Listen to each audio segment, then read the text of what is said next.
You're listening to Autumn on the Air, the weekly podcast that brings you conversations about the impact of research commercialization and the people who make it happen.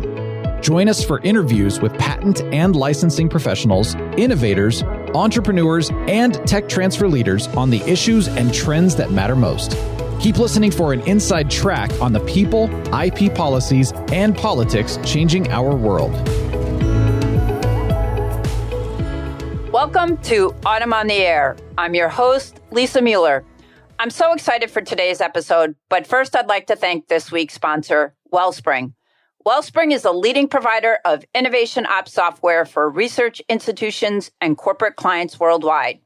Every day, more than 500 organizations rely on Wellspring's tech transfer and technology scouting systems to support their work. Learn more about Wellspring's products by visiting their website at www.wellspring.com. Joining us today is Todd Keiller from Worcester Polytechnic Institute, also known as WPI. Since 2011, Todd has served as the Director of Technology Commercialization, where he maintains the WPI patent portfolio and takes the lead in licensing technology to existing companies or startups in order to propel it along a commercial route. Todd established a thriving licensing program, revamped the university's intellectual property policy, and founded many campus organizations, including the WPI Accelerator Fund, Tech Advisors Network IP Evaluation Group, and Accelerate WPI. Today, Todd's here to talk about the lithium-ion battery recycling process, which was selected as the 2022 Better World Project winner. 65 applications from 7 countries competed for the award, which celebrates innovations that support a better world through the commercialization of academic research. WPI was named the winner at the autumn annual meeting this year in February. Todd, thanks so much for joining us on the air. My pleasure.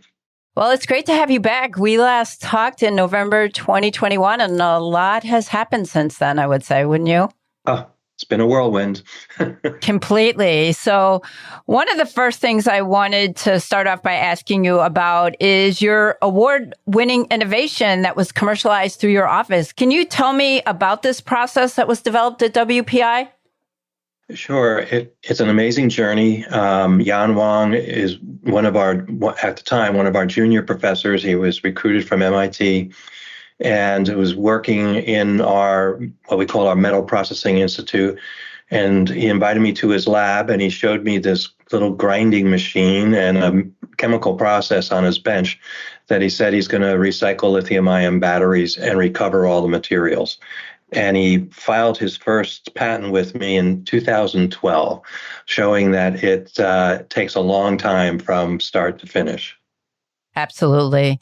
And I mean, a project that's this large, that involves something so incredibly important, often has many moving parts. Were there any collaborations with any other institutions while developing this pivotal process? And if so, who was involved and how did these partnerships form?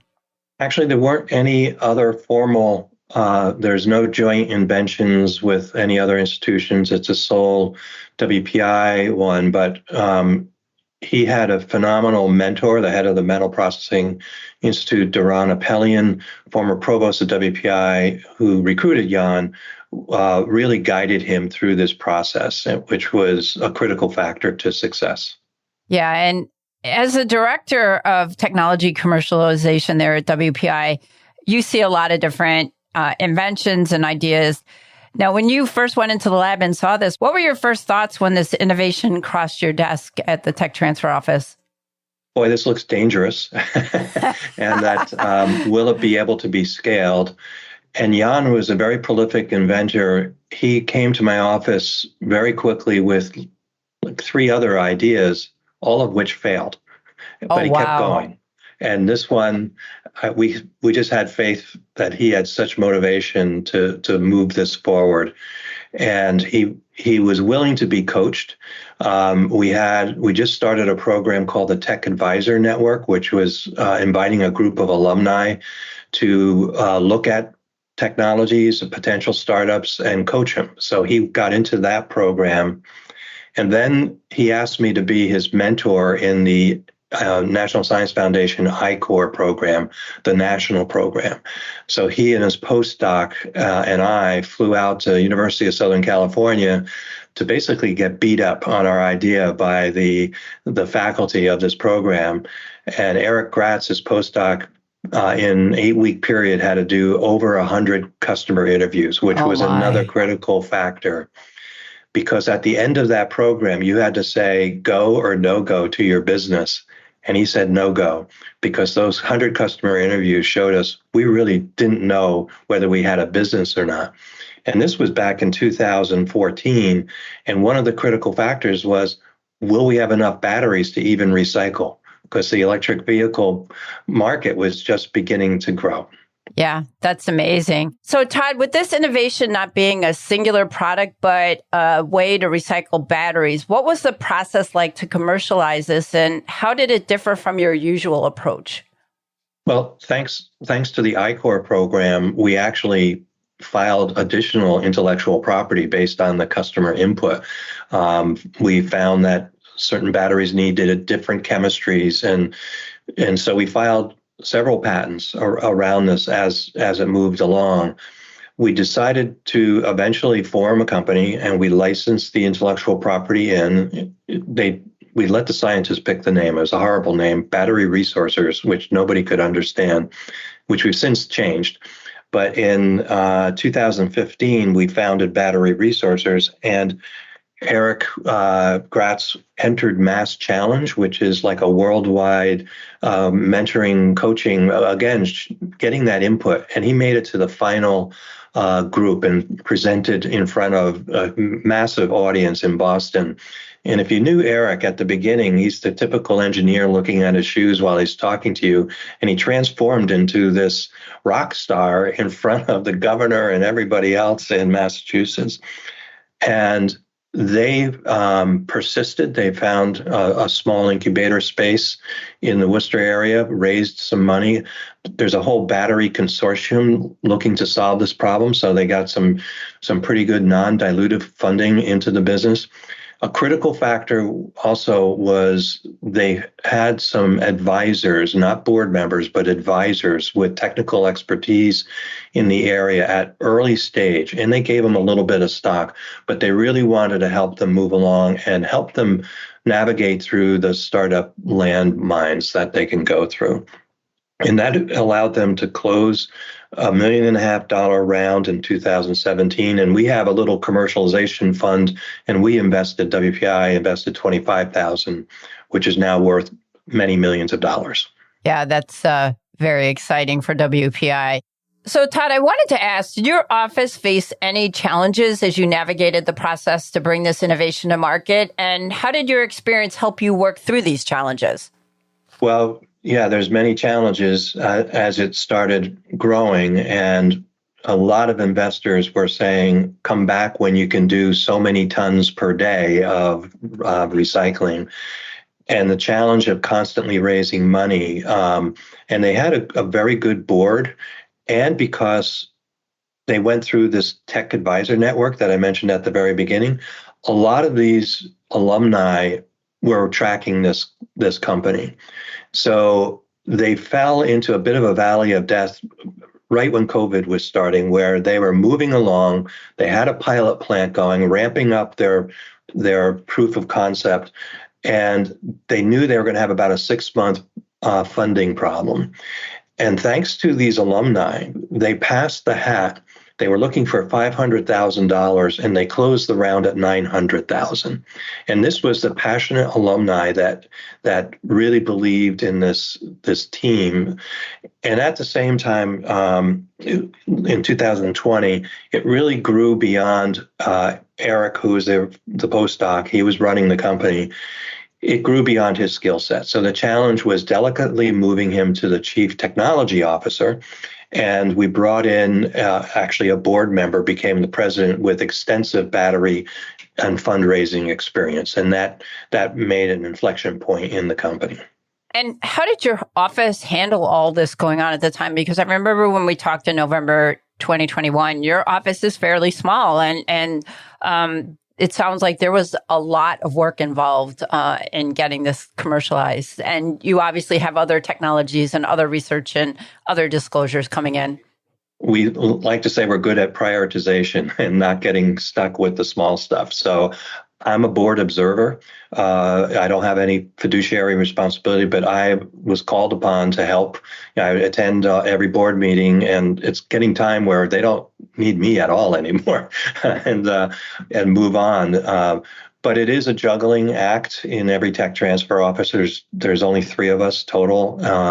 We've pared down our inventory to about 160 active cases, and 40% of them are licensed, which we're kind of proud of getting to that point.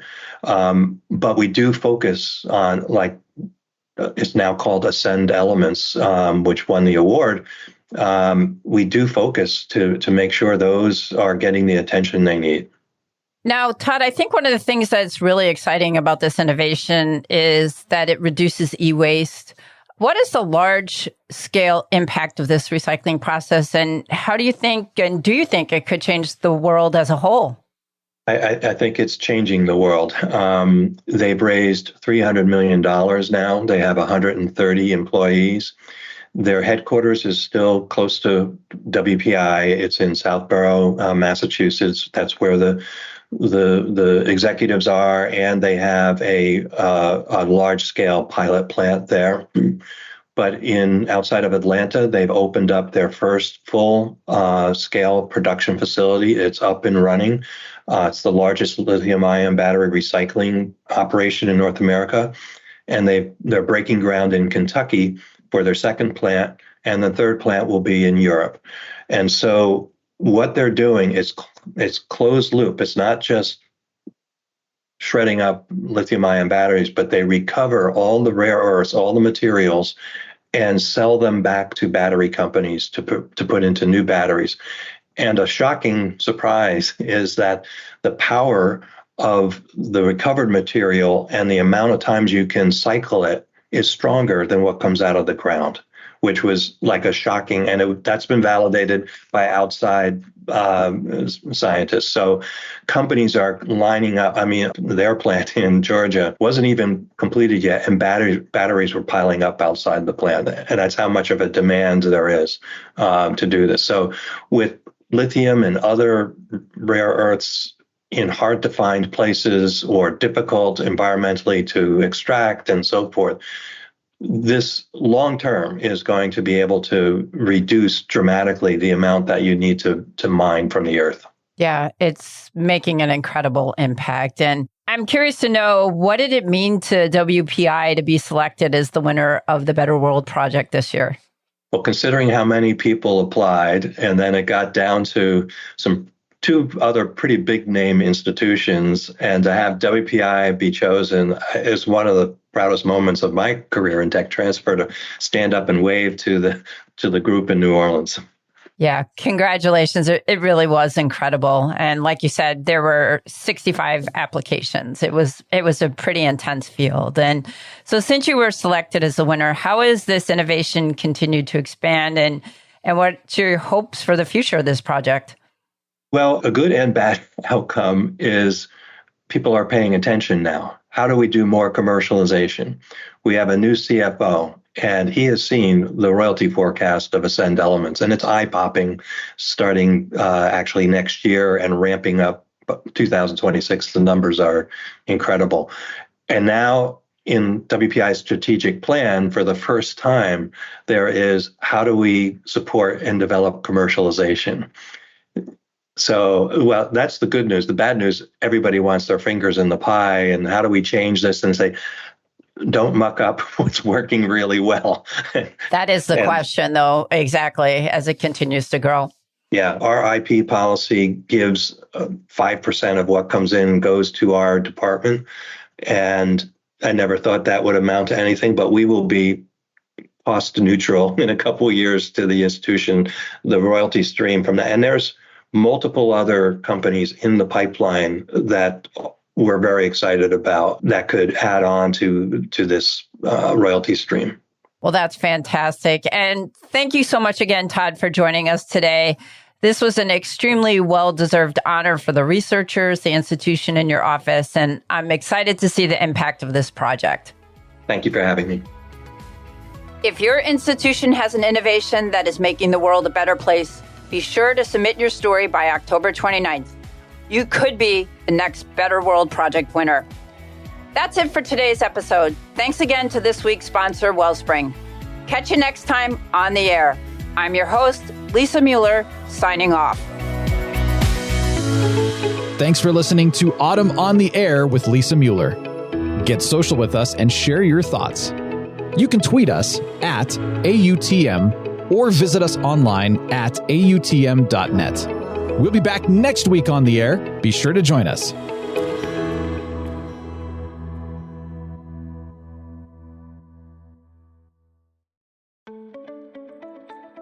New to tech transfer or a seasoned pro? Autumn is the global member organization for tech transfer and is here to help you get connected, get smart, and get ahead. Whether you work in academia, research, government, business development, corporate engagement, or startups, Autumn is dedicated to supporting you through education, advocacy, networking, and promotion. Join and you'll receive 20 free live webinars, as well as meaningful discounts on meetings and courses, insider access to a vast network of colleagues to help you through challenges, and align on new technologies and the university decision makers who license them. Membership is open for 2023. Join us.